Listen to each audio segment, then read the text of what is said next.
Let's see if that works. Ah, right. A recycle. Good evening all. A recycle. Good evening all. Too many speakers on. Let's put a camera.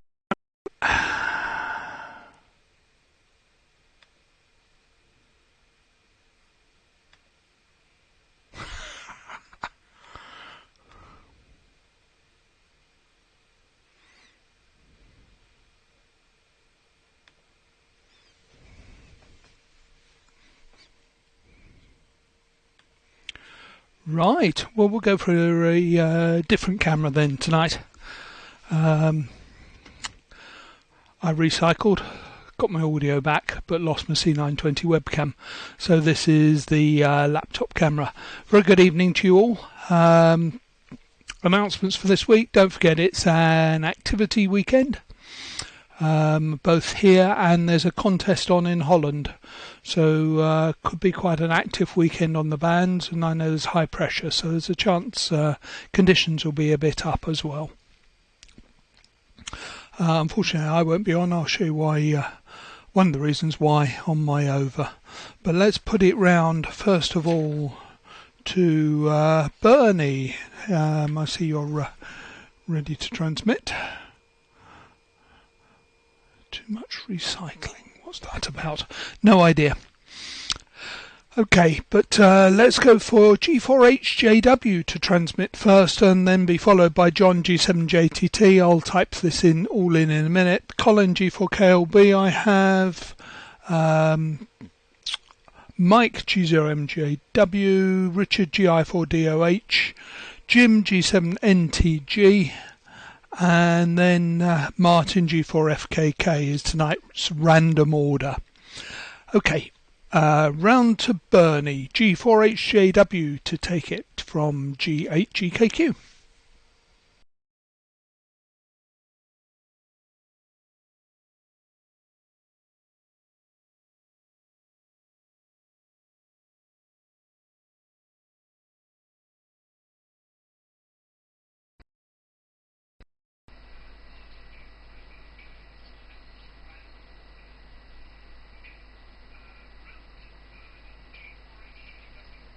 Okay, well, good evening all. Pleased to be back on. You took me rather surprised by putting me top of the list, Dave, particularly as I lost your audio on the direct mode, but you're coming through okay on the streamer. I'm leaving the test card up because I'm hoping, yes, on my downlink, that looks a lot better than anything I've had before. So, having seen something reasonable, you can now have a look at something that works reasonable.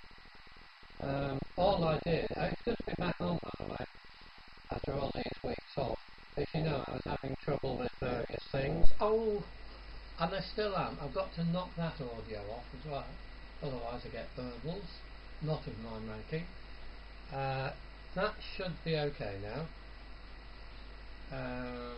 And all I've done is to use a new second-hand PC and unreload it up with QR100 stuff. It is a little bit quicker, but not much. And now I can do H.265. Let's see. Oh yes, I am there.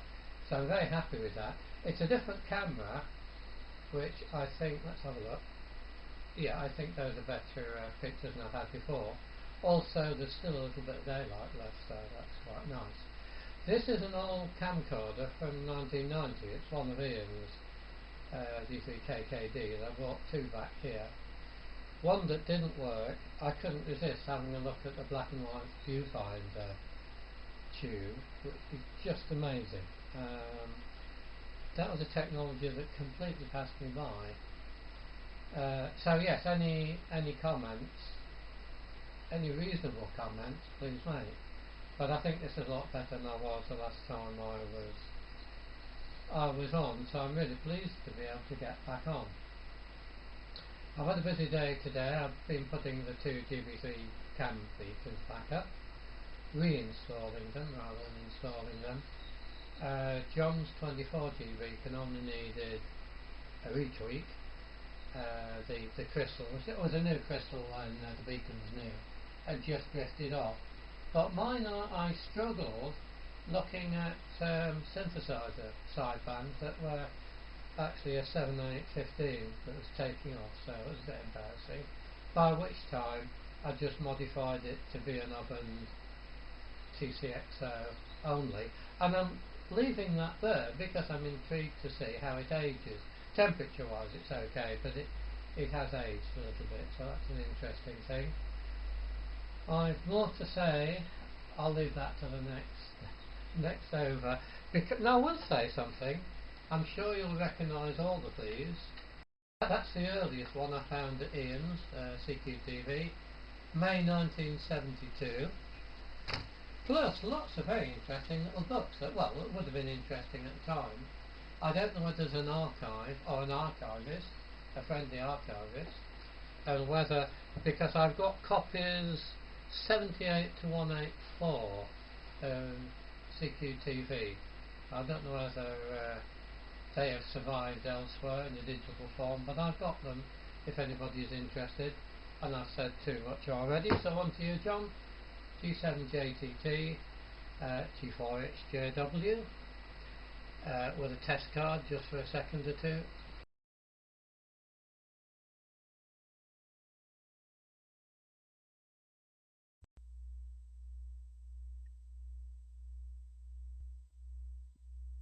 Right, let's get all that. Let's get all that. Get rid of some audio. Right, I've had to reduce down to 1/2 FEC as my signal seems to have gone down again. I was struggling earlier on to even get the thing to play ball at all. So I might have to just, I don't know, start all over again maybe, who knows. Right, anyway, I've actually done something this week, to be honest, which is quite nice. So I think most of you have seen this before. This is my little go-to port stand board jobby. Oh, of course, hang on, let me just turn the blur off.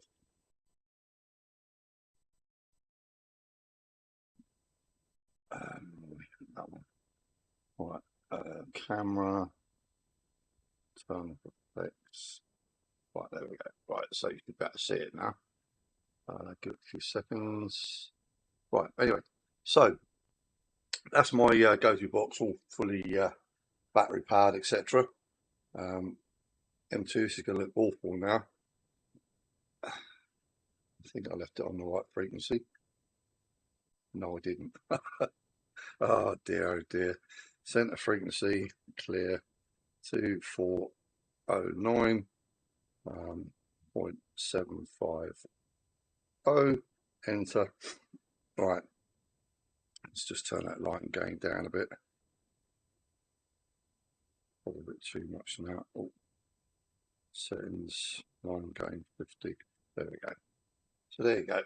You can now see this fantastic thing that Dave's now got running on the port stand. I'm pretty sure it's not quite as noisy and horrible as that. I think it's just down to probably overloading the line more than anything else. I'm just using this little aerial thing here, one of these little jobby things. So yeah, really chuffed for that. It's made things much more fun going around. In fact, I took this to work today, and let me just shut this thing down. And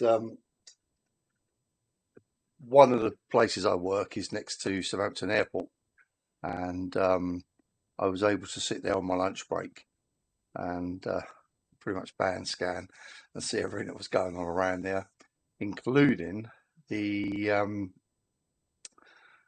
within the place where I worked, there's a lot of tracking stuff that goes on, and I could pretty much see all that as well. So it was very useful. Be fantastic once we get some audio and video, not video, audio from it. So maybe one day we might get a Langston version of the for the line, maybe. Who knows? Anyway, that's way above my pay grade, so we shall see. Right, with that, I should have paid more attention. I'm just trying to find the chat somewhere, wherever it's gone. Round to Colin. Another one who's got to get up early tomorrow, so it'll be which one of us can last the longest. I've been up since, what time did I get up this morning? 20 past 1 I got up this morning, so no doubt slurred words before me, me second over again. So round to you, Colin. G4KLB, G7JTT.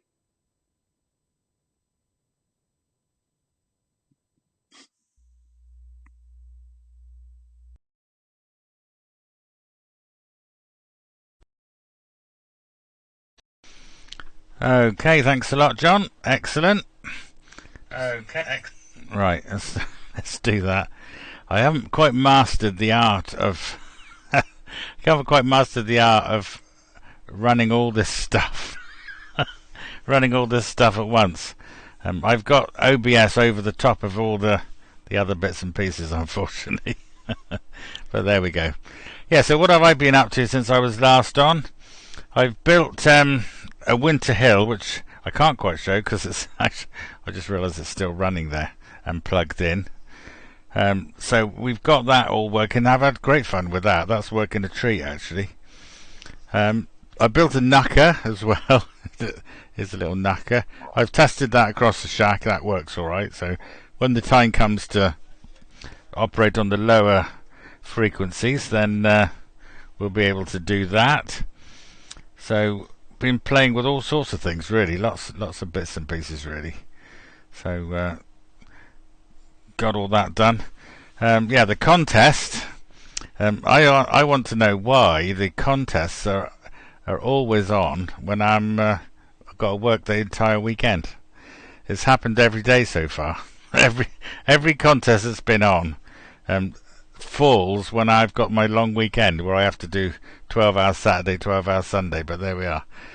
Hopefully we'll get out of phase with that at some point, and then we'll be able to get out more. Not that we haven't really missed a lot, I suppose, this time, because we haven't been able to go out. So there we are. So been playing with this. I've also got another camera which gives another sort of a wider angle from the shack. This is another Logitech camera. It's unlikely to work on the port stand, although allegedly it does H.264.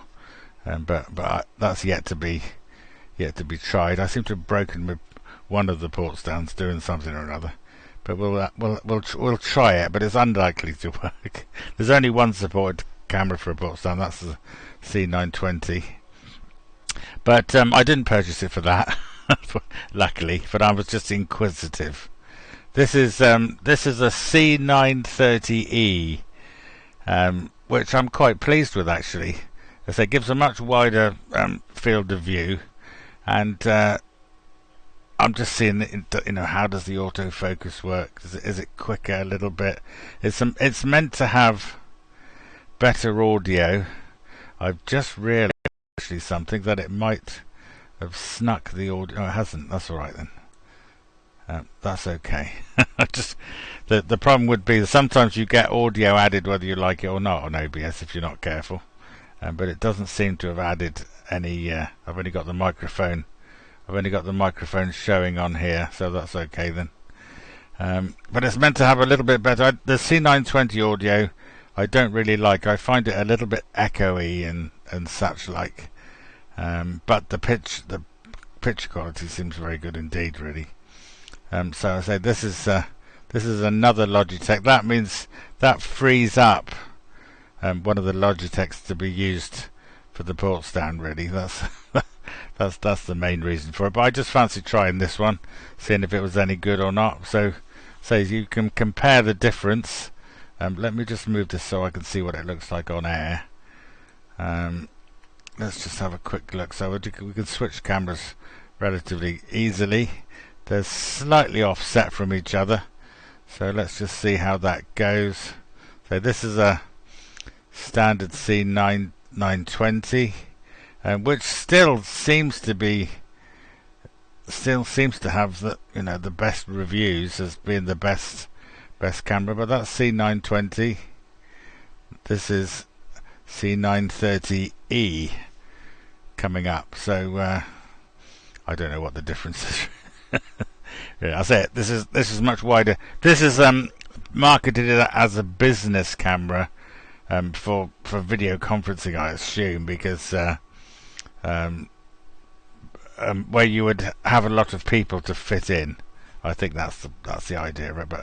But it looks basically the same.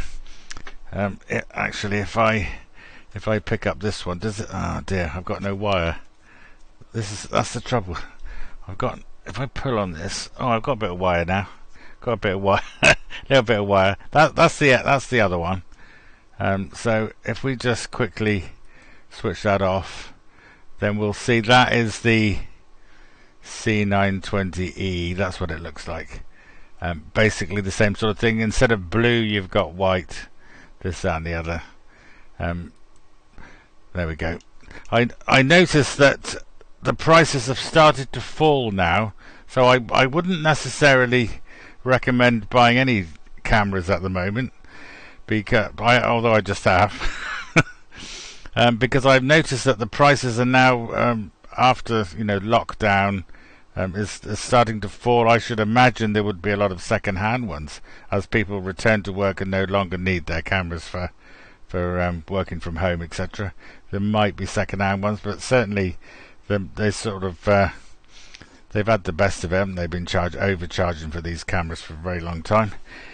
So I would think, I anticipate, might be wrong, but I anticipate that the price of cameras will start to come down. This one was on a particularly good offer, and I got tempted by it.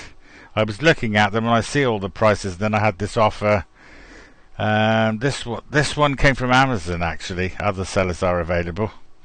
So there we go. Right, that's enough from me. I'm waffling on now. So pass it back round. 2 for the price of yeah, that's it. Pass it back. I'm not sure. There we are. Oh, it's Mike next. G0MJW to take it. G4KLB.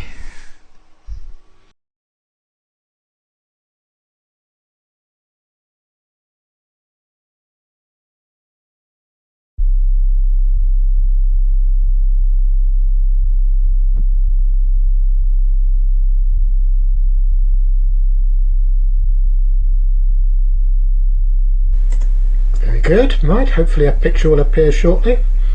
I can see it on mine, so yeah, it's working. Evening everybody.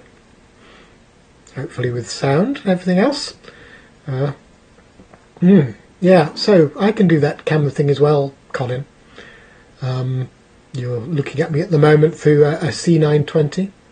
I do have another C920 which is around the other area of the shack on a very long USB lead, so I can move it about and show people things. And this one is a very wide camera, SJ cam. Not really designed for this sort of thing, more designed as an action camera. But with the HDMI thing, it can work. Anyway, so back to that one. What can I say today? Not a great deal, I think. I've got some things to show on the bench, so I'll do that. Now, how can I describe this? Perhaps by wandering over and looking at it would be the easiest way. This thing arrived earlier in the week from Mouser. It's a new RF Essentials kit that's in stock, and it's an MRF 300 board for the design. It's not very expensive. I think it's £60 plus VAT. But for that you get the board, and it comes with a heat spreader, and you get 2, in case you blow one up, MRF 300s, and some connectors to go on the ends, and you have to buy all the other bits, but that's not so difficult. This lot is the app converter that I was talking about the other week. PCBs have now arrived, and I built one up and put it in a box, which allows me to listen to long wave, and medium wave on this Belka DX, which doesn't cover them normally. Jim will know what that is, and he's probably going to talk about it later. And I think that's all the interesting stuff. One thing I do want to do though is put one of these. This is just a DC to DC converter. DC to DC converter. What am I talking about? That's rubbish. This is a relay that can take plus or minus input for swapping the relay over from a logic level signal. The idea is to use that for the PTT for my older ports down, because it doesn't have a PTT output, so that I can use it with the new system. So that's what that lot is. Other things of note, I'm hoping Dave's going to demonstrate his new software for the Pi 4 and the Portsdown 2000, or the Portsdown 4 and the Portsdown 2000. That's working really well, Spectrum Analyzer, and very, very useful. I had it working on 77s when I was getting into GB3HV. I've not tried it on 2.4 gigahertz yet, but I will do, and see how that works with my my Lam SDR. But that's great. That's a really good development from Dave there. I'm sure everyone is having a go at that. Right, okay. Yes, thank you, Michael, for complaining about the audio. Yes, I know it's out of sync. I don't really care anymore. It depends on how I've been using it previously and what it's set for. It's probably just set for a different video conferencing system rather than for this particular use. But it depends on what you're viewing it on. So, who's next? Richard, I think. Is that right? Yeah, I think it is. So, GI4DOH, G0MJW.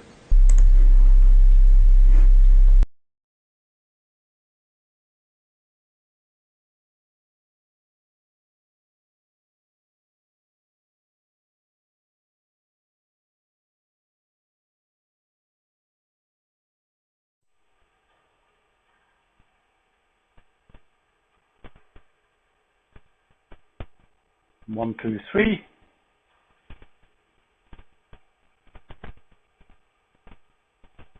Panic, panic, panic. Am I here? Yes. Made it, I think. Yep. Evening all. G0MJW of the group, GI4DOH. After showing off the little earpiece, I think 3 weeks ago when I was on, I've actually got it working with the PC. There's a lot of messing about with the Bluetooth stuff, and I've learnt about the sort of wide bandwidth stereo stuff, which you have to disable before a Windows PC will allow you to use the microphone and the earpiece at the same time. I think I've mastered that. I did play around just before we came on air at 8 o'clock with the lip sync, so it's still a little bit out. I need to tweak that. So all this interesting stuff with cameras. Still the C920 in front of me, and I think I had a note from the last time. I think at the end I had shown another C920 on the far side of the room, and Martin FKK, you'd asked if that was a bass guitar that was sitting there, and indeed it is a bass guitar. It doesn't mean I can play it, and indeed poor little fingers have lost the toughness on the tips as the guitar hasn't been played since lockdown started. I'm afraid, sad news, my wife passed away a fortnight ago, so things have been a bit disrupted, to say the least. And one of the most practical things was clearing out the elder daughter's bedroom to make room for her. So I'm slowly getting things back together again and getting back into a routine and the way of things. But as everything just got rushed in the boxes and all the rest, when it comes to working on something now, I'm struggling to find all the bits and pieces. But I did comment, I think the last time or the time before that I was on, that I was building one of the Mitsubishi brick amplifiers for 23 centimeters, and somebody I commented that I would need a fan for the heatsink because of the effectively the standing current. So I printed a little mount for the fan. That's all in place. And I actually had a good session with a soldering iron today and got all the components on the printed circuit board, apart from 4.7 nanofarad capacitors, because I didn't have any in stock, so some of those are on their way. I could have played about with other values. They are just for decoupling, so they're not critical, but I thought, well, I've got them on order and they will come in a couple of days. So that's one of the things keeping me busy. And John, the go-to box, that's very nice.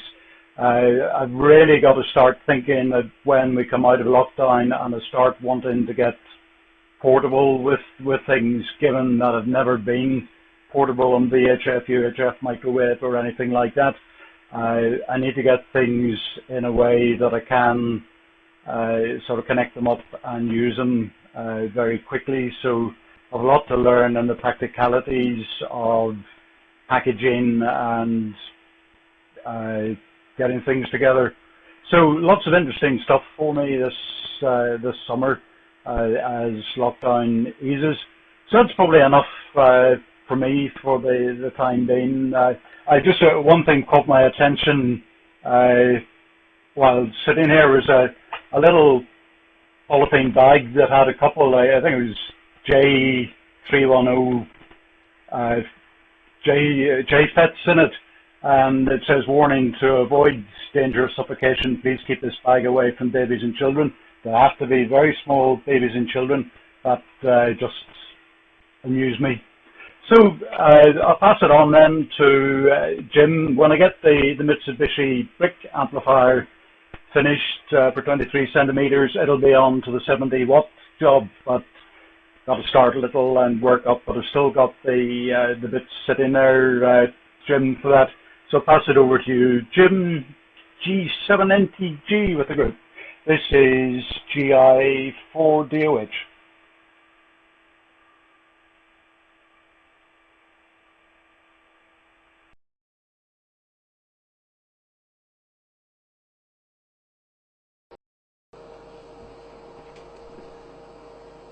Just make sure I've got sound, and I can take these great clumping headphones off. There we go. I'll put them on again in a minute. Keep my ears warm. Yeah, yes, Richard, you'll have fun putting the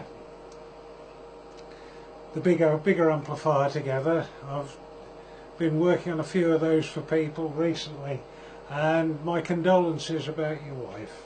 Sorry to hear that. What have I been doing? I started building the Winter Hill, but then found I'd run out of a lot of values of resistor. I thought I'd got a complete set, but I've got a few values all used, all gone, so I've had to order another book of resistors. Surprising how many you get through. So, but there is something about the Winter Hill that somebody can probably answer me. I understand it can simultaneously receive 4 channels, and I've seen people doing it on the satellite, receiving 4 separate transmissions. How do you do that when you've got 4 separate input sockets? Do you use a splitter? Perhaps somebody can enlighten me on that. I'm having great difficulty finding the information on it, but and if somebody says, oh yeah, just use a splitter, that's fine, I'll know what to do then, because I've got some, even some F-type ones. I've been playing about more. I saw the power meter you'd got with the bird meter movement, Mike. That looks quite nice. Nice and neat. This is the way that I do mine. I'll show the front first. That's the the meter, and then at the back it's got the directional coupler which is actually let into the back, and it's a tight fit. It's a case of cutting away the plastic so that the coupler is a good push fit, and then that works alright. I've got a little bit of PCB mounted on the top of the socket,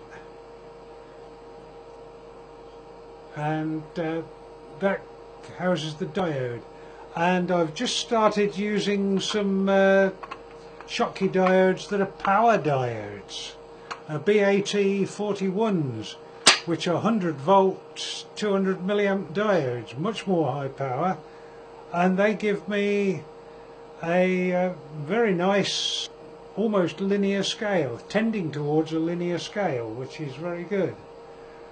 But I've also noticed that the differences between the DVBS scale and the CW scale are quite different, but not in the way you'd think. If I hold this one carefully and steadily, the upper scale is DVBS2 and the lower scale is CW, and you can see the CW cable, actually the markings show bigger deflection. Another one using exactly the same diode and more or less the same setting, and both scales are identical. There is no difference between CW and DVBS2. Really interesting, that. But seeing as all these meters are calibrated individually, then it doesn't matter. They all work out okay. But I'm guessing it's something to do with the diode characteristic and the bandwidth, etc. Anyway, enough of my waffle.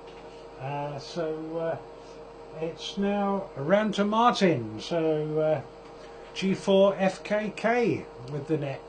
This is G7NTG on standby.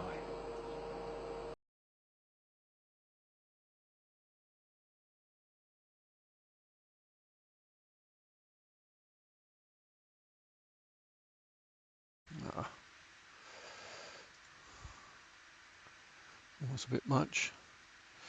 Oh, that will do anyway. Yes, evening all. And Richard, terribly sorry to hear your very sad news, and you've done well to come up here this evening. Good to see you on, and your lip sync looks spot on to me, as did yours, Mike. But I'm just using the Ryde. I'll quickly run through some notes then. The laptop camera looked okay, Dave. Not as good as your usual picture, but pretty good.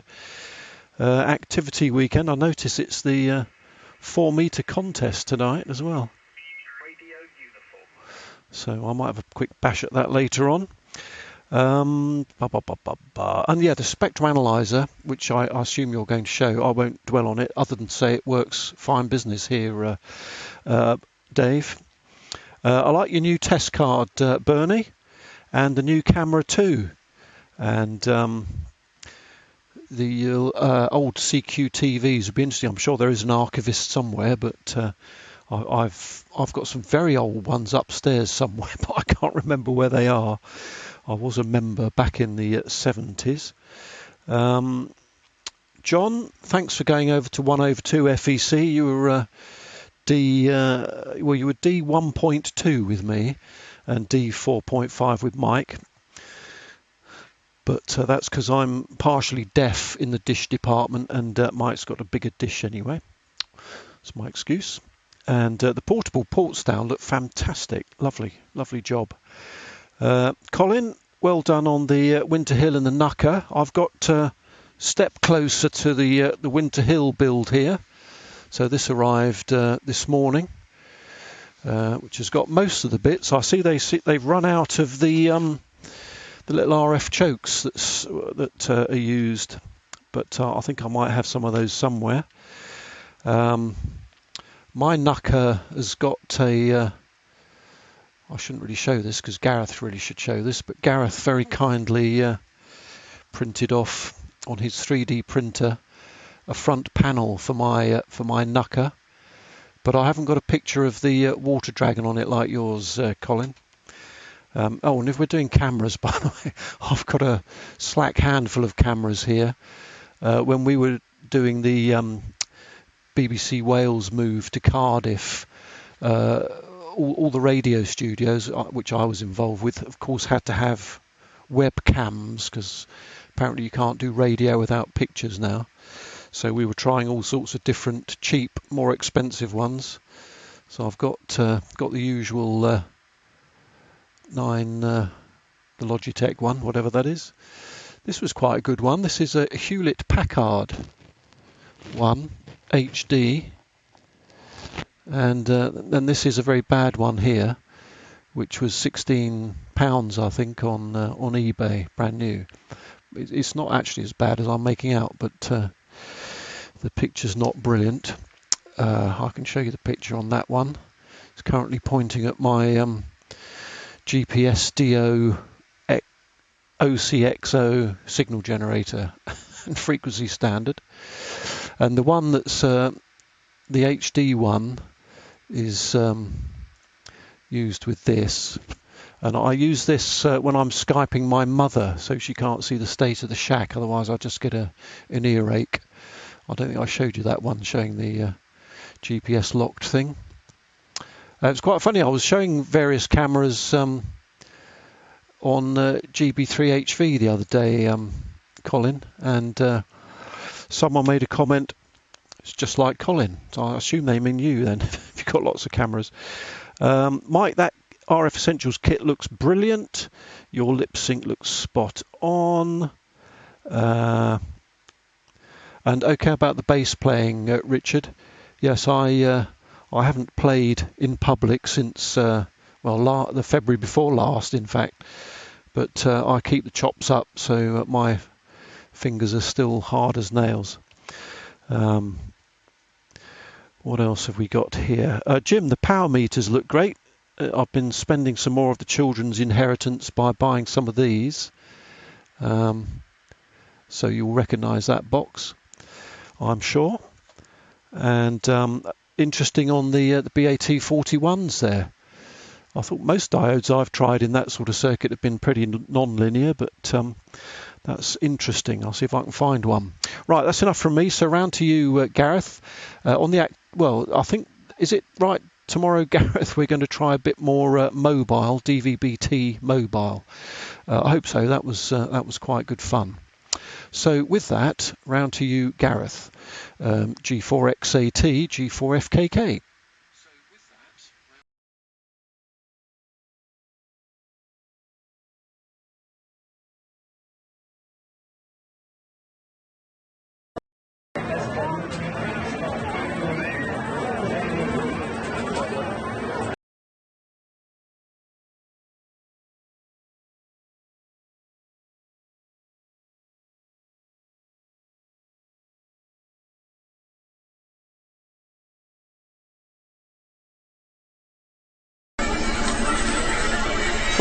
Apologies for that. Let's shut that up a second and make my device retune from G4XAT. I think I'm transmitting. My little amp didn't appreciate having its driver switched on. Hang on, I'll be with you in a minute. I'll get rid of Owen, what's his name, and then go back to this one. Presets. There we are. Right. Okay. Yes, Martin. That was good. That. It is me. Yes, that's good. Right. The intention is. I hope the audio's fit.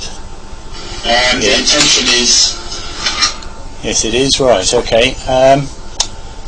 The plan is to go mobile. I was hoping to run a lot more power, but things got a bit confused today with family matters. And I didn't make as much progress as I wanted on that. For the benefit of people who are thinking, what the hell is he talking about?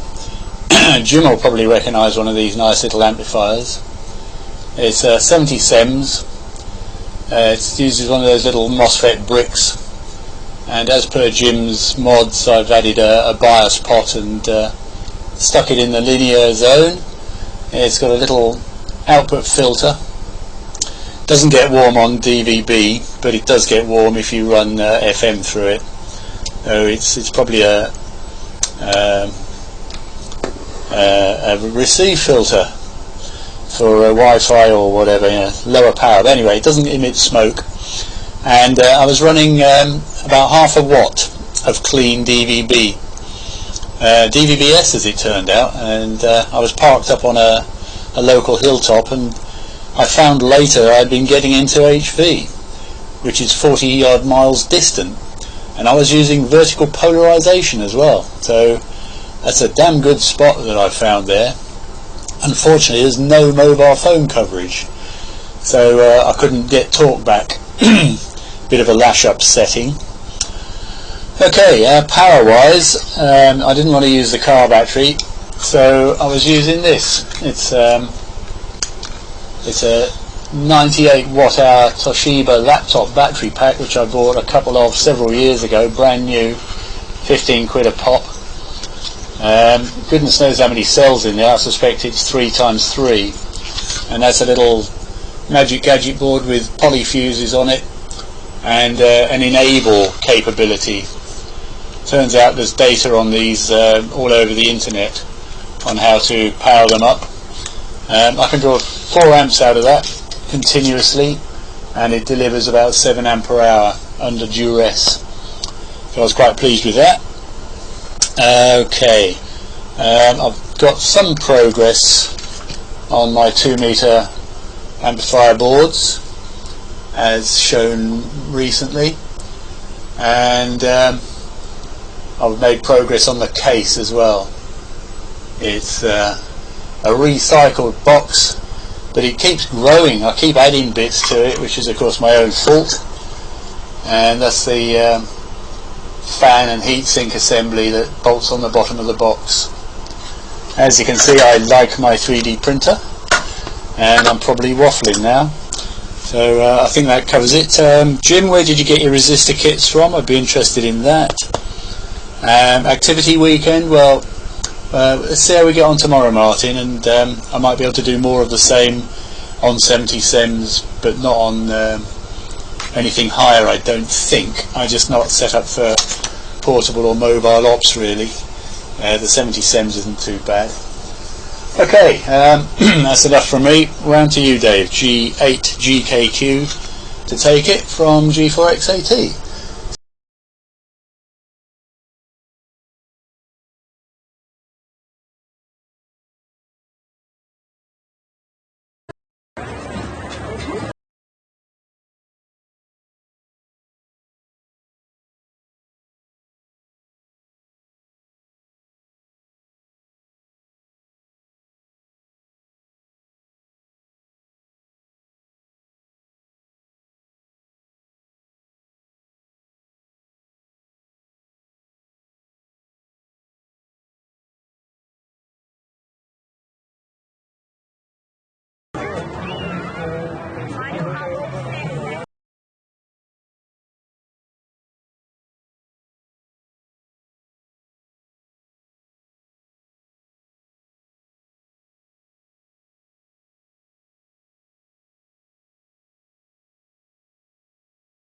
We'll let Rob, you can have a go after me. Right, yeah, we'll put you on after me, Rob, if you go next after me. Comments then. Bernie, nice to see better pictures. Pretty good. The archive of books, our official archivist is Brian, the treasurer, Brian Summers, G8GQS. I'm not sure he needs paper copies, but the one thing we are missing is there was a 1956 ATV booklet, we have everything else, and in fact there's an online archive of all the handbooks that you held up. But there's a 1956 ATV booklet I've been trying to track down and haven't found. So I wonder, I doubt you came across that, but that would have been useful. John JTT, your picture is mirrored most of the time. I don't know whether that's intentional. It was the same last week, actually. We're good at reading backwards writing, though. Webcams, yeah, I'd noticed the C920 coming down in price. I'm tempted to buy one of the newer ones so I can test it.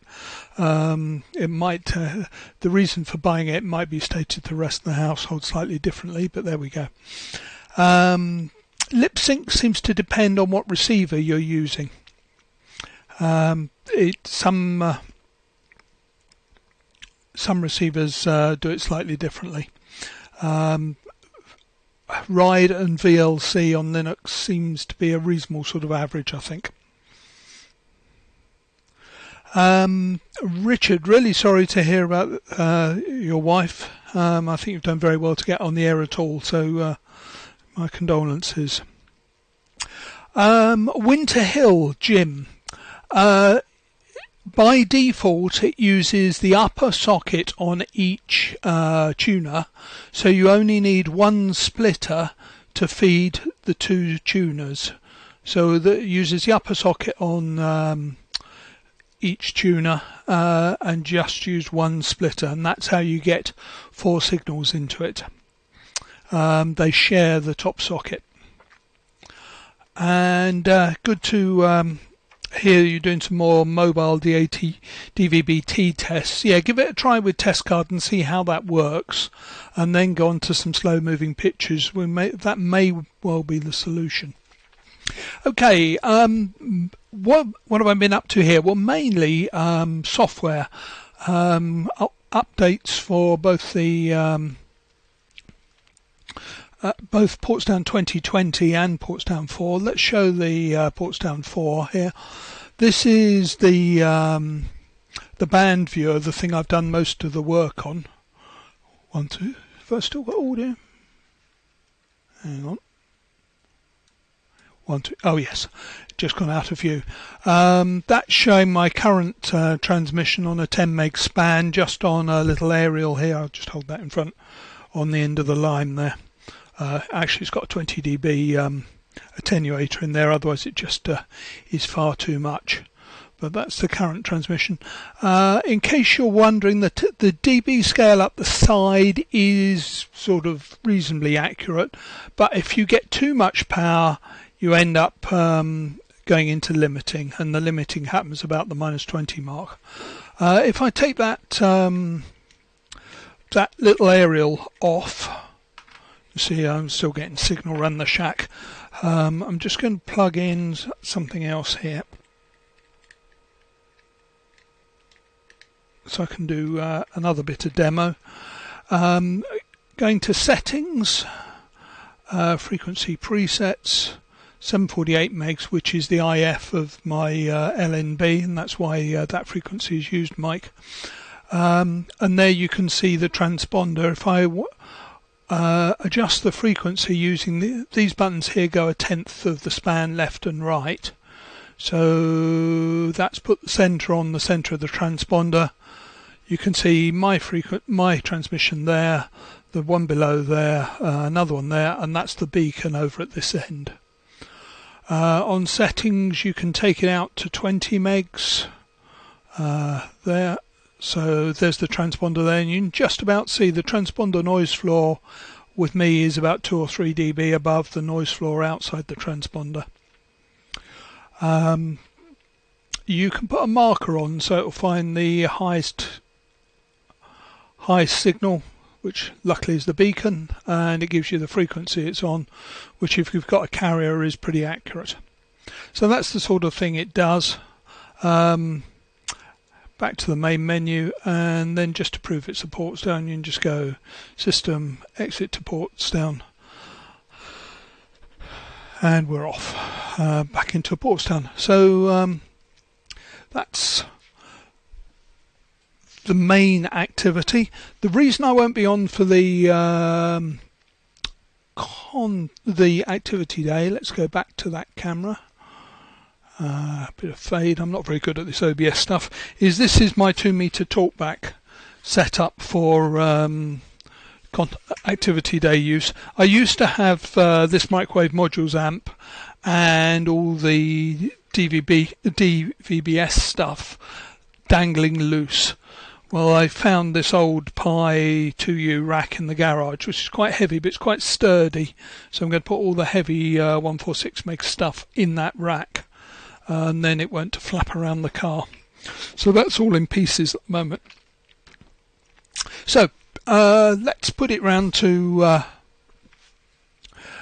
Rob, see if we can come up on the right frequency this time, and we'll just go out with the standard aircraft picture. That was taken about 40 years ago over the Moray Firth.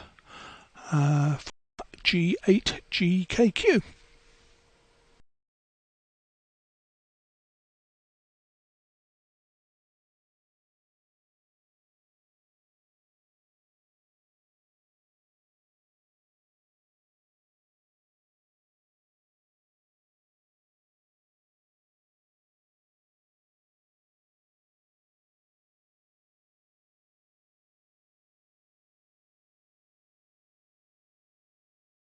We got audio, right? Well, we should have audio. Excellent. Yeah, we got audio, right? Okay, we're there. Yeah, evening everyone. Apologies for the mix-up before. Yeah, I'd left it on the other frequency, getting ready to test, but I never even got around to test. So that's why we came up on the wrong one there. Yeah, quite a bit of interesting stuff there. Yeah, sorry to hear the bad news, Richard. It's not great. Yeah, also surprised that you made it on as well. But, good that you're getting on with some projects. I've been doing a few projects, but nothing particularly major. Seem to got distracted with different things, so trying to do a bit of work, prepping for the weekend. Even though I'm not going portable, I'm hoping to be on from home. I'm pretty sure I'm not going to work anybody, but I'll certainly give it a go anyway. But 2 meters, 70 sems, and 6 meters. I've also got 23 sems as well, but I don't think we'll do particularly well with that. With the conditions, pretty poor at the moment. Even though it's really high pressure, I think it was 1,030 something, 1,036, 37 today when I looked. But not much going on there. What else was I going to mention? There was a bit of 6 meter sporadic E today. I had the radio just sat on 50.15 on SSB, and there was a few Spanish stations came up like 5 and 9, so we're edging towards something there. There's a few people seem to be getting active on 6 meters or getting prepared down middle of France, South France, so hopefully a bit of DX to be worked on there. What else? That's what I was going to say, Dave. Is that so? I take it that isn't built into Portsdown as such, but well, it is, but it's a separate program. Is what I wanted to get at anyway. So you could just run that separately outside of Portsdown. So that was that question. So yeah, I've mainly been fiddling around with power supplies and amplifiers and things like that. So desktop. That's not very good, is it? Does that picture come up? Okay, apologies. Display capture. That'll solve the problem. Hopefully. Oh yeah, okay, there now. Yeah, I got one of these I'm not sure what the make of the power supply is, Lineage Tech or something like that. It was from the guy in Holland who seems to sell lots of power supplies, but it was a 1200 watt, 48 volt or 54 volt power supply, and it came with a board on the back, which you can probably see there. Yeah. But the connector was a bit damaged and the board was just hacksawed off, so I've never even tested this thing, had it ages, so I plugged the board in, gingerly put the mains on it and hoped for the best, and nothing came out. So anyway, cut a long story short there, when they'd cut the circuit board, there was quite a few traces on the circuit board, like along the edge, that was shortening together, that were upsetting the power on pin. So anyway, basically I ended up just sanding down the edges of the board so that the bare tracks in the different layers were free from shorts, and plugged it back in and it works now. So I've trimmed it down to 48 volts because I don't really need that much. It was on 54, but anyway, that's now outside in the outdoor rack unit, powering the 77s PA. It will also be powering the 2 meter PA, not be running at the same time, but it'll power the 2 meter PA as well, because that's 48 volts as well. So playing around with that. What else? I've been doing some little bit of refurb on the Commodore 64. So there's this thing that everyone calls retro brightening anyway. So basically, well, I don't know whether you can actually make that out. I'm not sure. Let's see. The top part of the Commodore 64 there's been effectively bleached with peroxide, hydrogen peroxide, like Salon gel.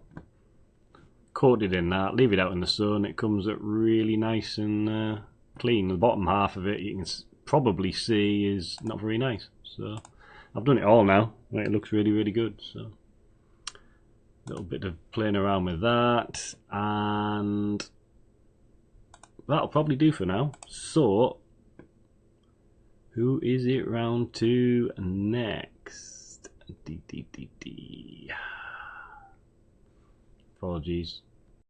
List before. Let's see. Bernie, I think. Yeah. Round to you, Bernie. G4HJW.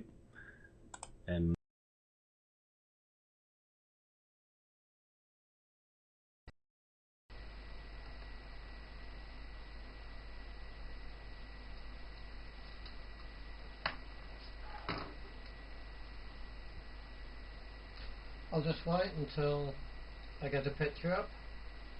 Yes, there we go. I knew you'd have difficulty with that, Rob. I thought Rob will not know who it's going to go on to next, and I was right. So I'll go back to the picture. Because now it's dark, I'm just looking at the picture. Yeah, it's not quite nice as it was earlier.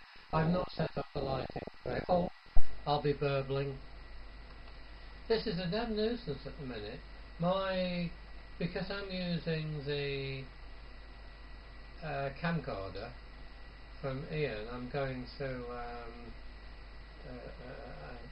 an A to D dongle, and every time I move from the capturing card to the camera, it brings up the sound via that dongle as well. I keep forgetting, and you hear the burbling noise when both audio paths are on, so I have to get into the habit of yeah, sorry to hear the news, Richard, and like a few others have said now, well done for coming up tonight. But you mentioned something on tinning boards, and that interested me because I use pre-coated boards and photosensitive boards, and I used to take that layer off when I'd etched them and use tinning salts just for a short while, But I'm aware the tinning salts are a lot more dangerous than ferric chloride, which I tend to swim around in. And I started to lose a patch of hair on my head and decided it was a tinning stuff. So that isn't, I would like to say I threw it out, but people would complain of where did I throw it. But I stopped using that straight away, and I just leave the photosensitive layer on, and it's quite a nice finish, to be honest. So my experience with the tinning of the board is not very good. I mean, at one time we used to flux the board and then tin it the old-fashioned way, but it just doesn't look very nice. Before I forget, Carolyn, I saw that comment of yours wanting to know what power we're all using and dish size. Now, I already had a 2.4 metre dish, so I'm on separate dishes for receive and transmit.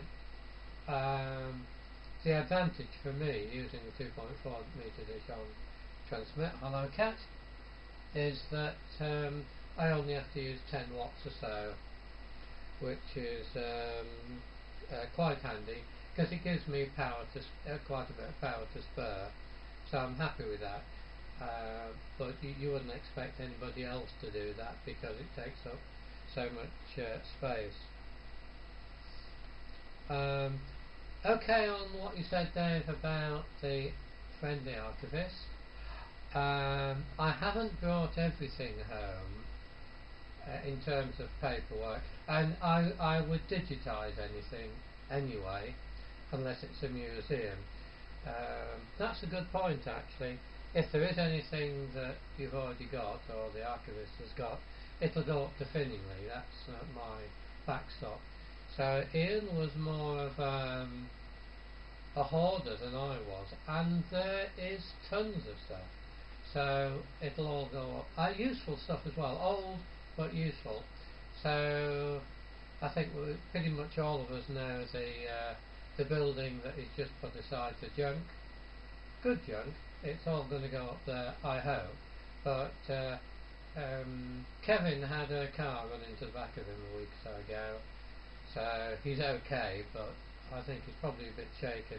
He hasn't answered a recent phone call, which is very unusual for Kevin. So I think that's probably a bit of aftershock. But it's all going to go up there. GBCPT, which Ian used to look at, I'm pleased to say that John, BAO, before BAO is going to take over, which is good of John. There's a lot of work there, and it did need updating. The only thing John's going to do is not provide an analog input, which is a bit of a shame, but it's such a big job. I'm certainly not going to, to take on a job that size, I'm not going to complain. Oh, bigger dish size the better. No, I agree, Mike, and it's there. I got this from Jenny, G8GKQ a decade ago. We used to do a bit of SETI, and say hello to Shadow, and it's just sat in my garden. She replaced. No, don't go on there. We'll have all sorts of trouble. So yes, I agree. It is handy to have that thing used as well as up. Now, talking about Ian, I was hoping I'd find some really ancient black and white camera tubes, which unfortunately I haven't.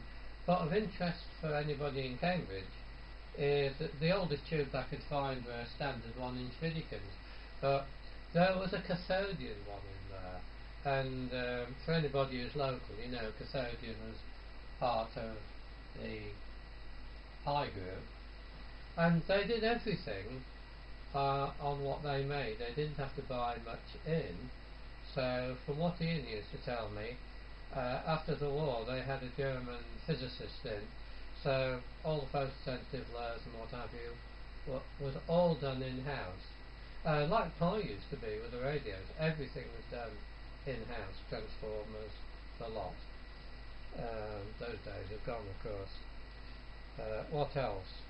Oh, Martin, it's a contest tonight, is it? I think I'm just a bit too tired to go on tonight, which is a shame. When I put the beacons back up at Whitton, the beacon site is an old Cambridge Water Company water tower, 100 foot, and we have the equipment halfway up, and you have a windy staircase up, and I am really out of condition, and just going up and down there 3 times, I'm afraid, has left me fairly tired and feeling very lazy, so I don't think I shall get on for tonight. Amazon, the less I say about Amazon the better. The 3D printer I'm always impressed with. Again, Jenny BQ8 has got one. There's too many things happening for me I'm very slow, and I'm really very interested to see what people are doing, but something I'm not going to do. Oh, and that's it. I think I've finished everything there. So yes, I will have a look next time I'm over at Ian's at the other things there. That there may be that 1956 copy, Dave. There may be. Susan started. I'd said, can we keep the DATV magazines? There's all the newer ones, of course. I've just mentioned the old ones. I will have a look on the bookcase there. Ian didn't throw a great deal away. So right, time for me to shut up. It's great to get back on again. I am pleased things look a bit better. I've done nothing in terms of software. I'm using the same basic setup. I put in DATV Express and vMix, and they talk to each other without me adding anything else or modifying anything, and that's where I am. So given that I've not really done a great deal, I'm very pleased that it's improved things. But in time, when I can keep up with things, I'll try and do a bit better than I'm doing now. Because yours, Mike, I look at your picture, and it's stunning, really. And so I have a long way to go to get as good as that. Right, and it now goes on to you, John. G7JTT. Got test card on. Over to you. G4HJW. See what else you have to add, and everybody else. It's going to be a long night tonight, isn't it, on here? So bye all.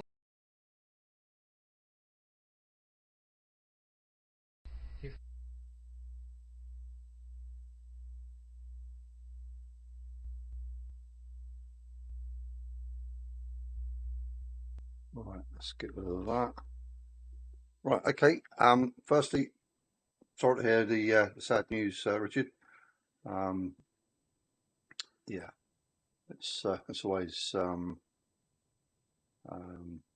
difficult at the moment, isn't it? So with everything else that's going on, it's not the well, it's never ideal anyway, but it doesn't make it very easy, does it?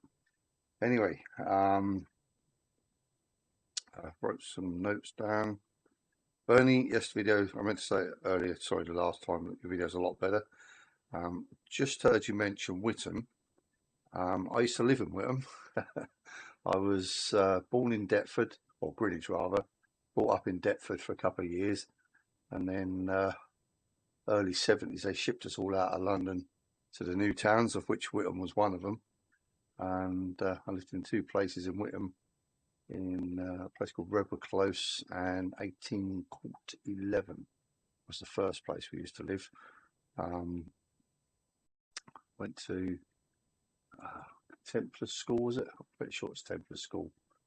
I don't know if any of it's still there, to be honest. Last time I went there, changed probably. We was quite influenced Hell's Angels in the late 70s.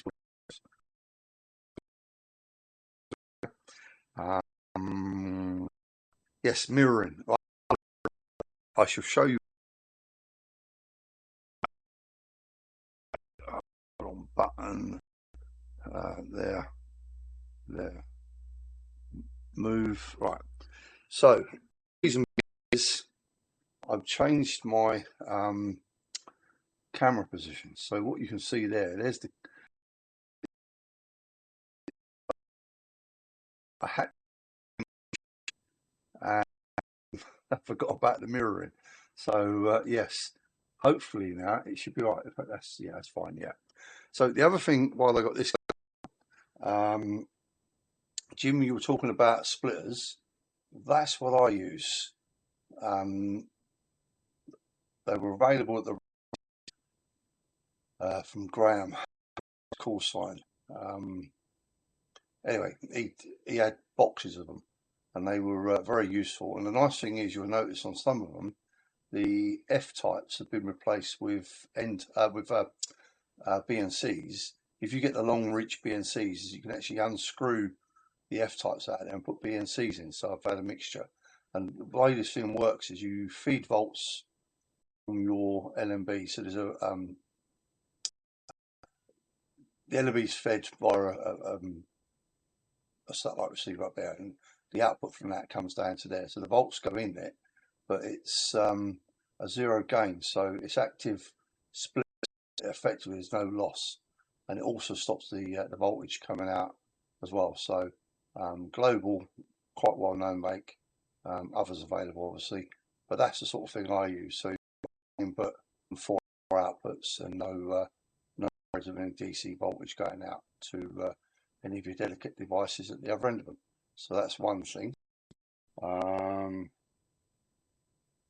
Carolyn said, oh yeah, just up there with me. Come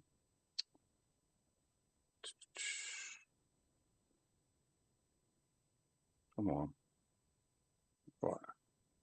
So, one of the things, I don't know if you noticed it, Dave, and I noticed it the other day actually, when I was playing around with the viewer on the Portsdown 4. When you go to 20 megs wide, you can actually just about see, if you just look just below the beacon, you can actually see the activity of the narrowband beacon. So when you have a look at it again on 20 meg span, just look down below it and you'll see the actual, well, mostly SSB, I guess, just about coming through. So there's a little bit of leakage from the horizontal and vertical, etc. And I think that's it. Yeah, so that's pretty much it. It's the wife's birthday today, and I've ignored her most of the day. So, but she kind of likes that because that means I ain't got to pester her and all that, so she gets to watch her TV programs. Plus, the phone's been non-stop talking to people as well, anyway. So, but I better go and be a little bit more, well, a bit social before we head off to bed, etc. So, with that, I shall wish you all a very good night. Great to see you all again, and we'll look forward to next week. Now round to Colin, if you're still awake. G4KLB, G7JTT.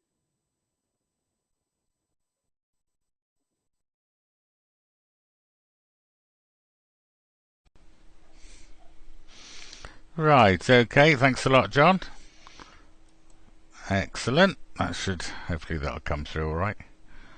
There we go. There's my picture. Good. Yeah, managing all this is difficult. Oh dear.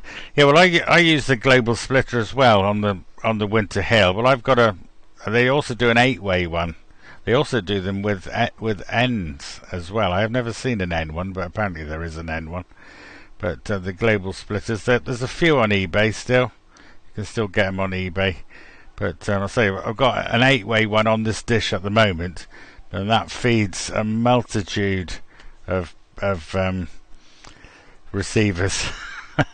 Well, up to 8 obviously, and so I just feed the Winter Hill with 2 of them, and the other mini tuners have got the rest, so that's quite handy. I also use them on 23 SEMs. That I've got one that feeds various receivers as well on 23 SEMs, because that's the area they work in.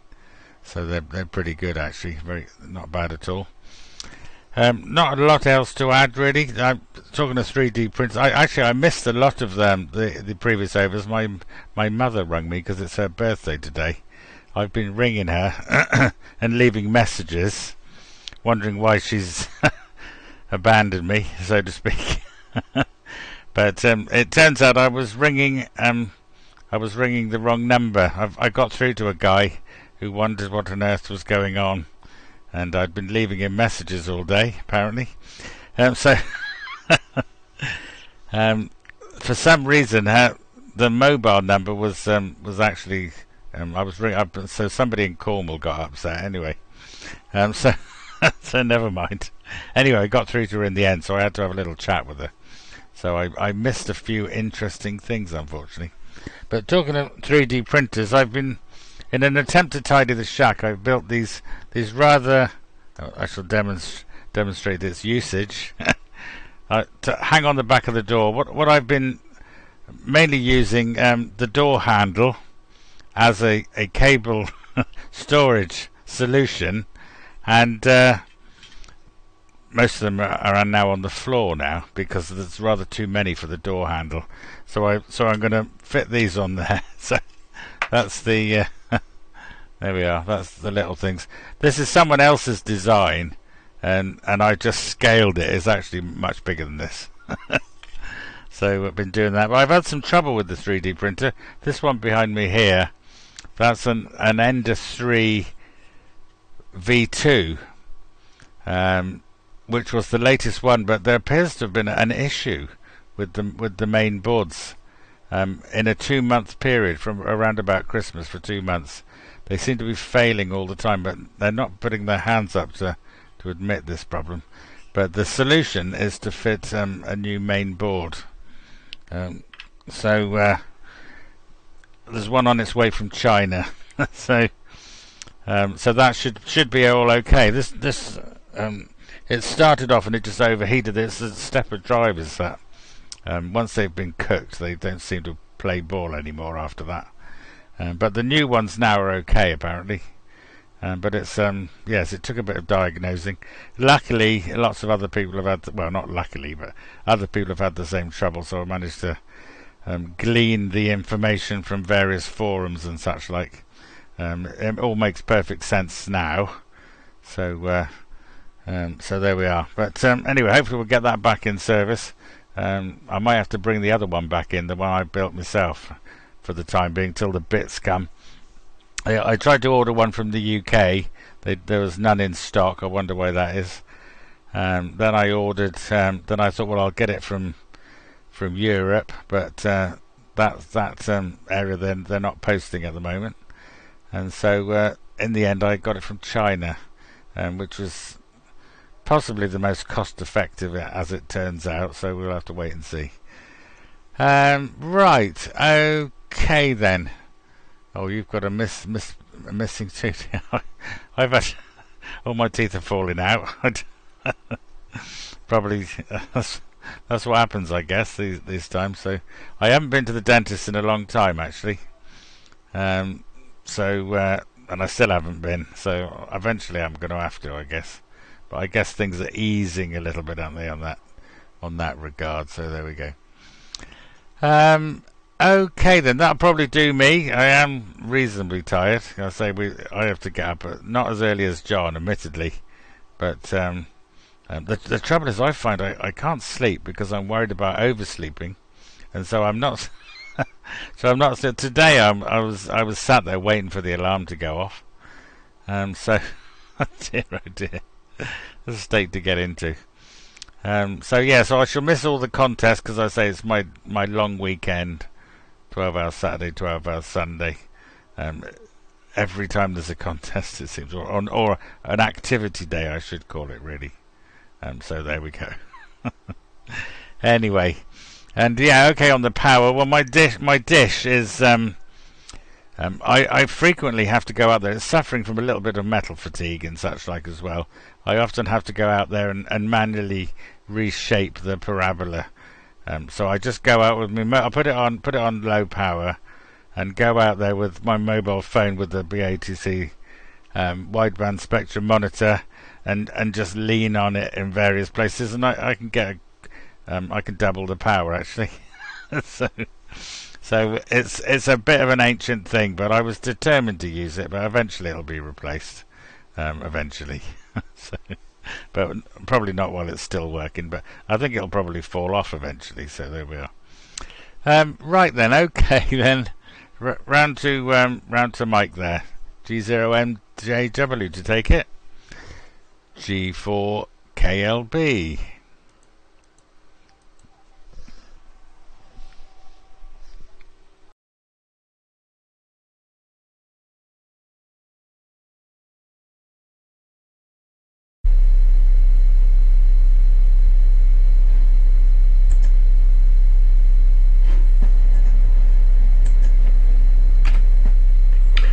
Okay, thank you, Colin. G0MJW. Reference, I'm running just over 10 watts.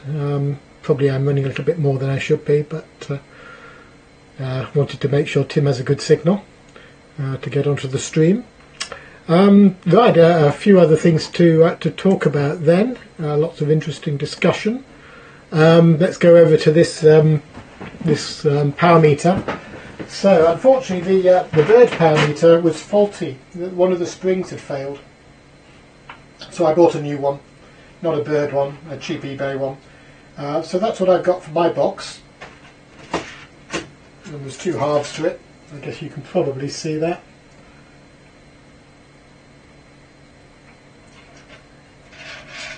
So it's all in there.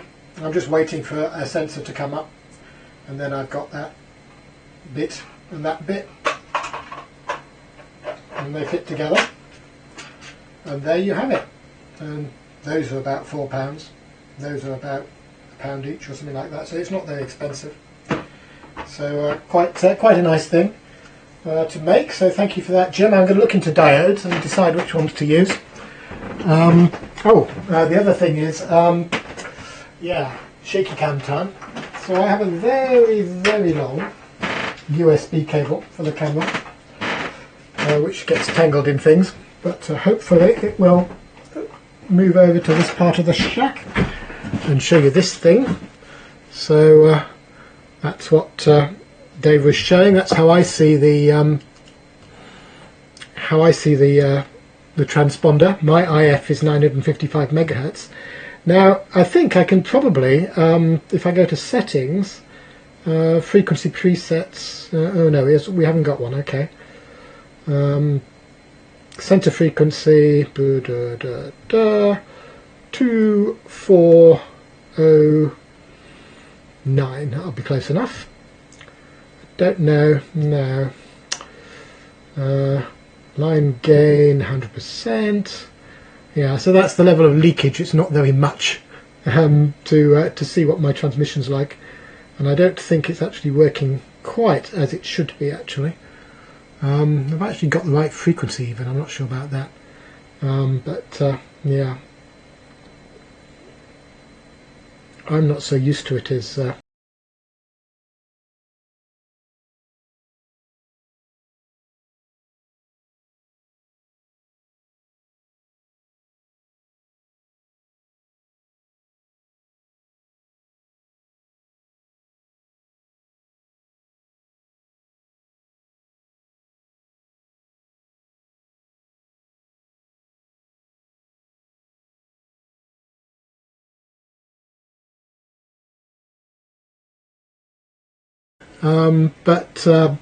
yes, Richard, very, very sorry to hear your sad news. I'll pass it over to you. I understand it if you're not going to come back on, yeah, that's tragic. Okay, let's pass it round. GI4DOH, G0MJW.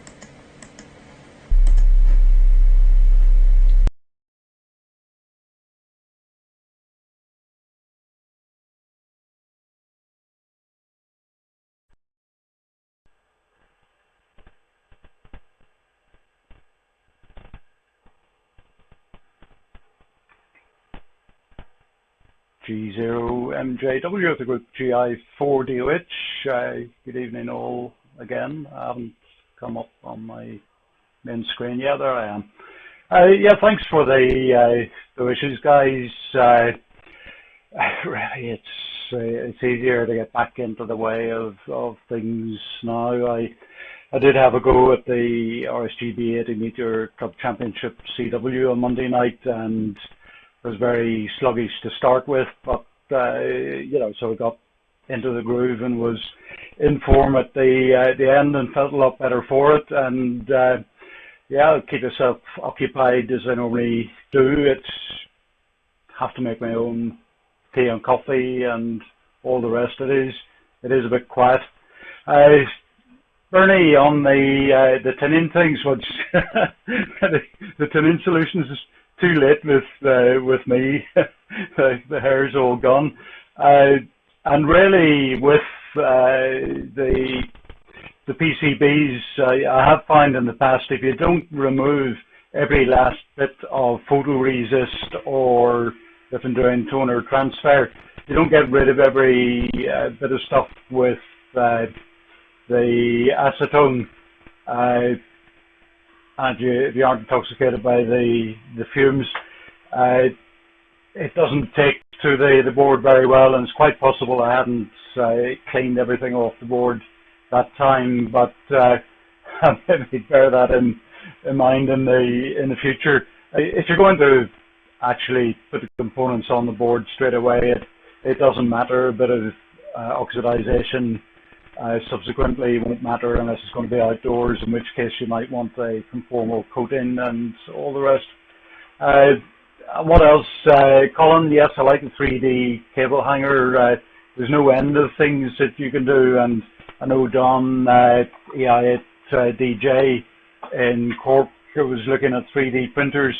I had commented before that I didn't actually have a variable power supply, and you were all sort of reckon you couldn't do without one. So again, following other people's leads, I got one of these, and Colin, I think it was you that had printed a little box for one of those. So I found design, and that came off the printer about half an hour ago, and the top part of the box is currently printing, and I've already done the modified front and rear panels to take the ubiquitous power poles, and there'll be appropriate colours because they're not 12 volts. So, and Mike, thanks for the comments on the 3 watts out of the Mitsubishi brick with the minus 50 dB shoulders. That sounds okay, and I think that's about the sort of power that I want for Jim's amplifier. I think Jim, you said 2.5 watts wasn't quite enough, so 3 would be adequate. I've no need to actually push every last watt out of it. It's to get me started. And also, Bernie, on the thing about back issues of things, it's a reminder that as I'm fairly new into satellites and microwaves and all the rest of the various groups that I now belong to, there are online back issues of things going back years and years and years. So I'm not short of things to do going back through articles in the past.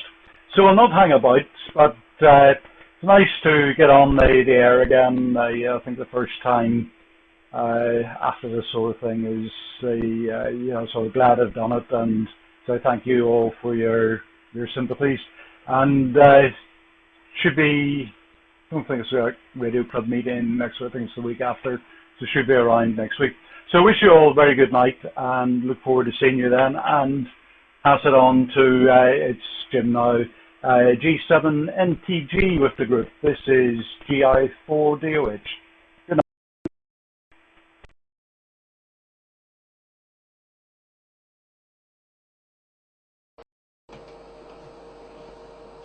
Right, there we go. Get rid of the headphones. I think I've got sound, just make sure. Yes, I have. Because take the headphones off, you can't hear a thing. Yeah, you can see I need a haircut. It's usually a bit less than that. And yeah, Richard, about 2.5, 3 watts, but that's, if you've got an amplifier that's capable of that, it gives you the headroom for the drive, to make sure that the driver amps in its linear range as well, and that should be fine.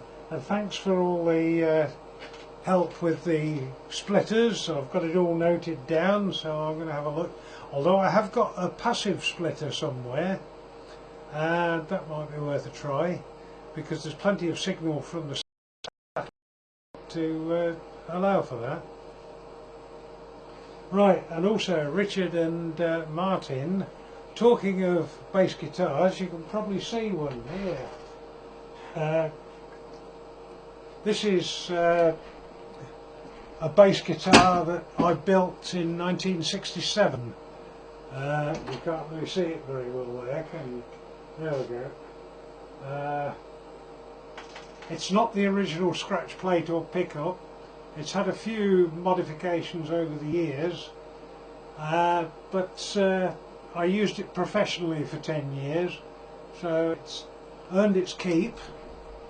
And if you look carefully at the paintwork, close look, I don't know whether you can see it, it's all crazed and cracked with age. So that's not bad for I don't know, 50 odd years old, 53, 55 years, something like that. It's done very well. And yes, my fingers are a bit soft, but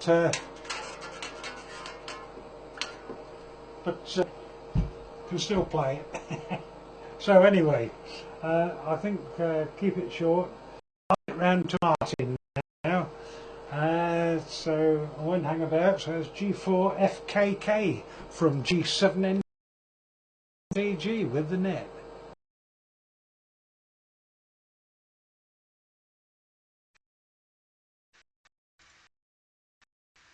Yeah, okay, Jim. Oh, it's gone down in power again. What's going on here tonight? Oh dear, that's a bit much. There we go. Yes, very good, and that's a beautiful guitar, Jim.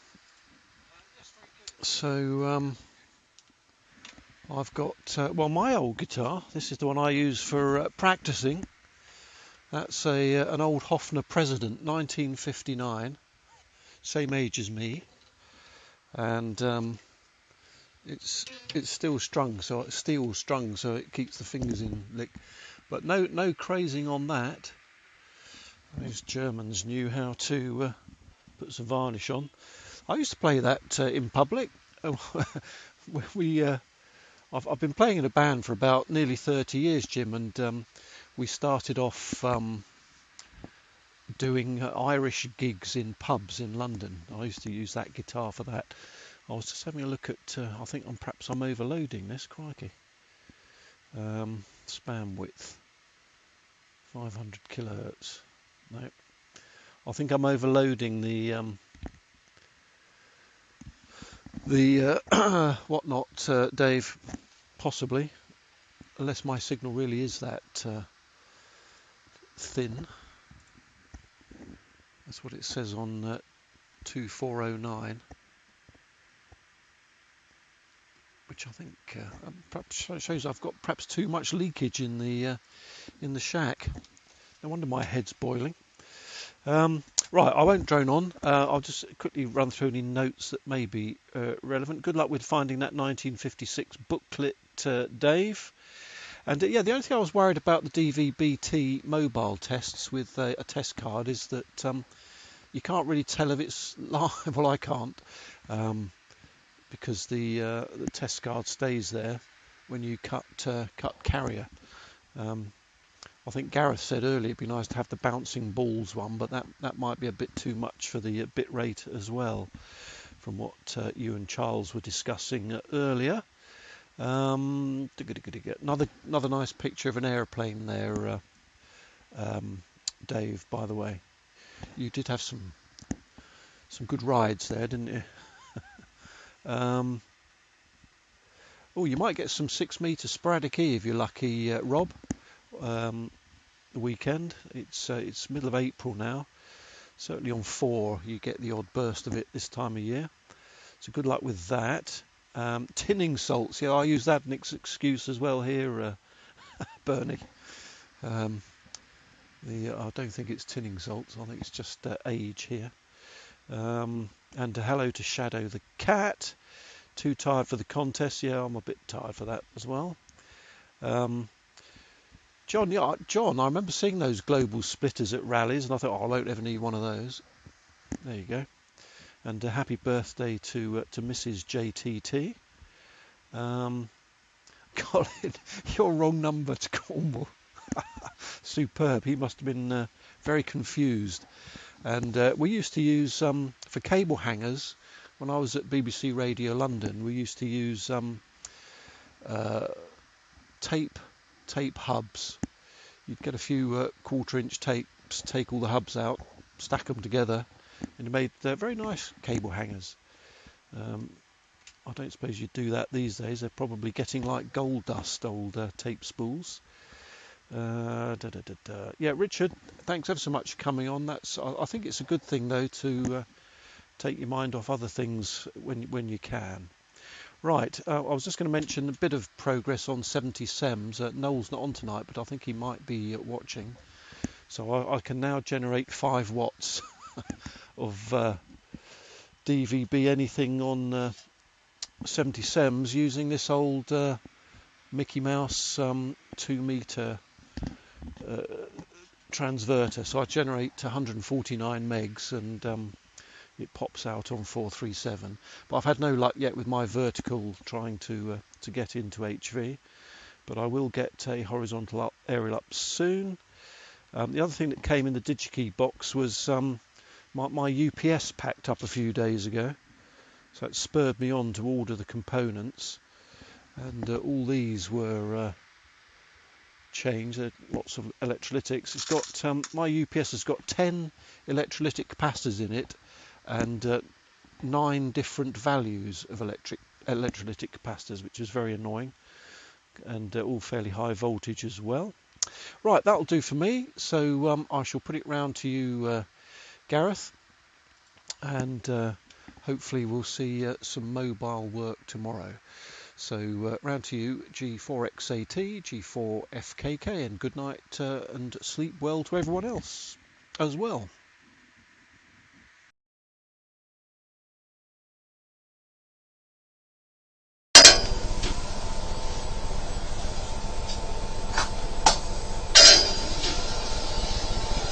Right,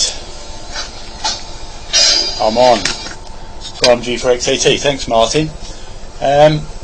Couple of things. I've been testing my Nokia Dolphin amp on 70 SEMS here. This is a second floor loft room, and there's a collinear on the chimney just up there, and I can run up to 20 watts of DVB-S or S2, and any more than that and the Pluto drops out and the whole system needs a reboot. It has got a ferrite on its USB lead and so on, but I guess it's just too much RF field for the system since it's in a plastic box. Well, the Pluto isn't. The Pluto is mostly shielded actually, but whatever. So we'll see how we get on tomorrow, Martin. I think I'm not sure how we can solve the video bit rate. Perhaps blank off most of the camera or something, so you're only looking at a little tiny bit of pixel change. But I never really thought of that. You know, it's a standard way of making a digital system fall over, isn't it? Up the bit rate.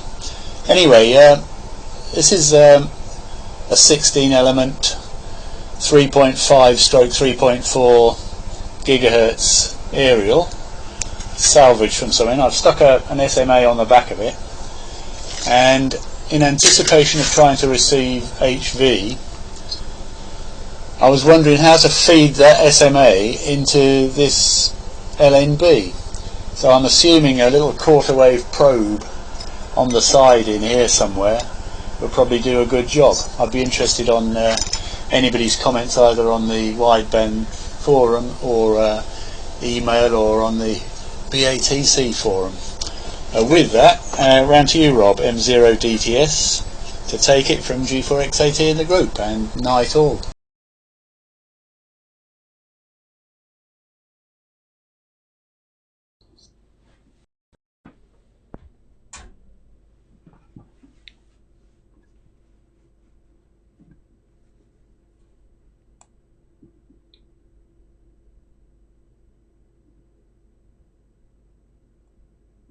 Right, that was quick. Right. Oh, transmitting a black picture. Doing well tonight. I wondered why I couldn't see anything coming back from myself. There we go. Right. Yeah, Interested on your findings with that, Gareth. I could have sworn when I tested my one of them that it was quite high in frequency, but I'm wondering whether now it was my analyzer always reads a bit off. The higher up you go, the further it reads off. There's like a trim pot for the frequency adjust on it, so and it gets quite a way off once you get above like 2 gigs. So it could have been that I've just read it wrong. But I do have one of them. But yeah, on mine, I'm trying to think how I did. Oh, I didn't even use that. For my 3.4 gig, which I do have a panel connected to for receiving KM, I used to just use just the LMB on its own because it's quite sensitive, line of sight, but indoors for KM on 9 centimeters. But the start had been a bit of strong signals about 20-30 megahertz away that was overloading the LMB. So out of them big WiMAX A-span WiMAX boxes, I can't remember which ones are which now. They've got diplexers in, so I retuned one of them to roughly around 300-400. Connected the panel to that, and then there's an SMA cable from that to one of the rectangular waveguide input LMBs. So it's not the same one, Gareth. I'm just thinking now, yeah, on the other one, basically I just chopped off the horn part of it and then just screwed an end plug on the end where the probe would normally come through, so the center of the end socket would solder down onto the board. So that was what I did with mine. But that's a bit different. But, yeah, I did think about modifying that and making a waveguide bandpass filter in a long, well, quite a long bit of tube, but never really got round to it. Another one of them should have a go at things, but never got round to. So yeah, I don't see why the probe and then a back short, it should work, I would imagine. It's probably a bit of tweaking to get the optimal input on it, but a reasonable match. But yeah, it should work. It's just one waveguide transition to another, isn't it? What else? Well, I did a little circuit board this morning, which I've been playing around with, and I'm guessing it's quite vintage, by the way. This is Commodore 64 related, but built a little packet modem just for the sake of it because I didn't have anything to plug into it. So hopefully, if I can get that to focus, N4PLK is quite happy, if he's still with us, that his little 1200 baud packet modem from 1989 is still being produced in 2021, just because. So yeah, it uses the TCM 3105 chip. So yeah, quite vintage that, with the I even found exactly the same part edge connector to go on the bottom for the back port there. And funnily enough, if anyone has any one of the kind of like, I'm trying to think which one it was, one of the Scientific Atlanta satellite receivers, I scrapped one off, and the main motherboard in the bottom has loads of these connectors on, so quite useful. I knew I had some somewhere, so that plugs in the back of the computer where your cassette goes in. If I can plug it in. So yeah, it just sits on the back of the computer. Plugged in there onto the cassette port.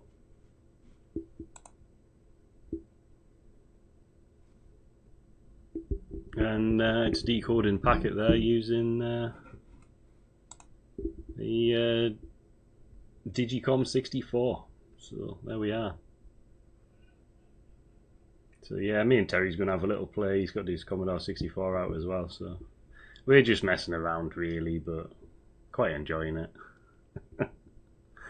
The other thing we knocked up was just an interface. So basically that's the serial port DIN socket which connects up with the disk drive. It's like IEC data bus. Anyway, that's an Arduino Pro Micro, I think it is, and basically that just runs some firmware with some software on the PC, and that allows you to access the disk drive on Windows to copy off and copy on stuff from the internet. But Terry's got a lot of hundreds of radio software disks for the 64 as well. So yeah, we're totally 8-bit at the moment, whether it be Arduino or that or whatever. But I think I'm going to port my the dish controller software over onto the Commodore 64 and have a little display with that, just for the fun of it, really. There we go. I installed the latest Portstown update to have a look at the band viewer. I thought, well, while I'm watching the other stations on, I thought I'll put that onto update because I've not updated it for a while. And I went and got my Lime, and I went, yes, I've got the big Lime, not the little Lime, so I'll have a look at that at some point. But yeah, it looks like it'd be really useful. So I think that's about it, really. Oh yeah, where was that? Desktop. Where? Is that actually showing or not? No, that's strange. Display, there we go. Yeah, that was the original article.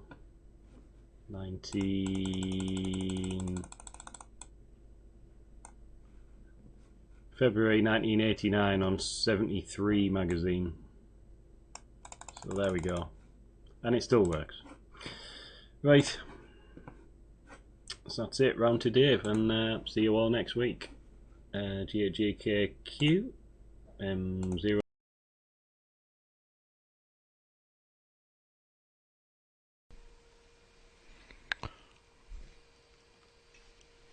Hopefully caught everybody's receivers before they shot off down the band.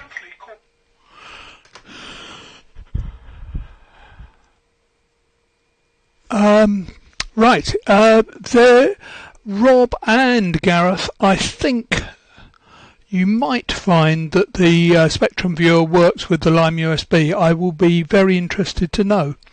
I've used the standard Lime SDR library. Oh, just tried it but no luck. Oh, right.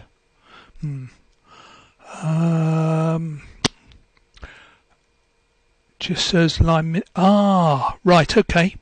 Rob, can you go in and run the executable? It's RPID home RPIDATV bin band view. If you go and run the executable directly, having stopped the touchscreen, it might work. Because that's the Portstown checking that you've got a Lime Mini before it will let you go into band view. But if you try running the executable, of course it works with the Lime RFE mic. Lime RFE. No, it won't control the Lime RFE. I thought you meant Lime Net Micro. Anyway, 3.4 gig probe, plenty of ideas there, Gareth. Just chuck a SMA with a long tail in a bit of tube. You'll have to adjust where the back short is for best matching.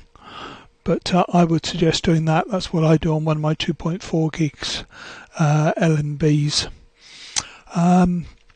So lots of interesting stuff there tonight. Thanks all for coming on the net. Please try and get on the air during the activity weekend or Dutch contest this week. And look forward to seeing you all on the net next week. Before we go, just one thing. People are talking about how do they hang their cables up. I use coat hooks. And you'll see there's 4 on the door and 2 on the bookshelf there, and that's not enough. So good night to you all. Just trying to find the test card, which is there. Not test card, caption. And see you all next week. G8GKQ.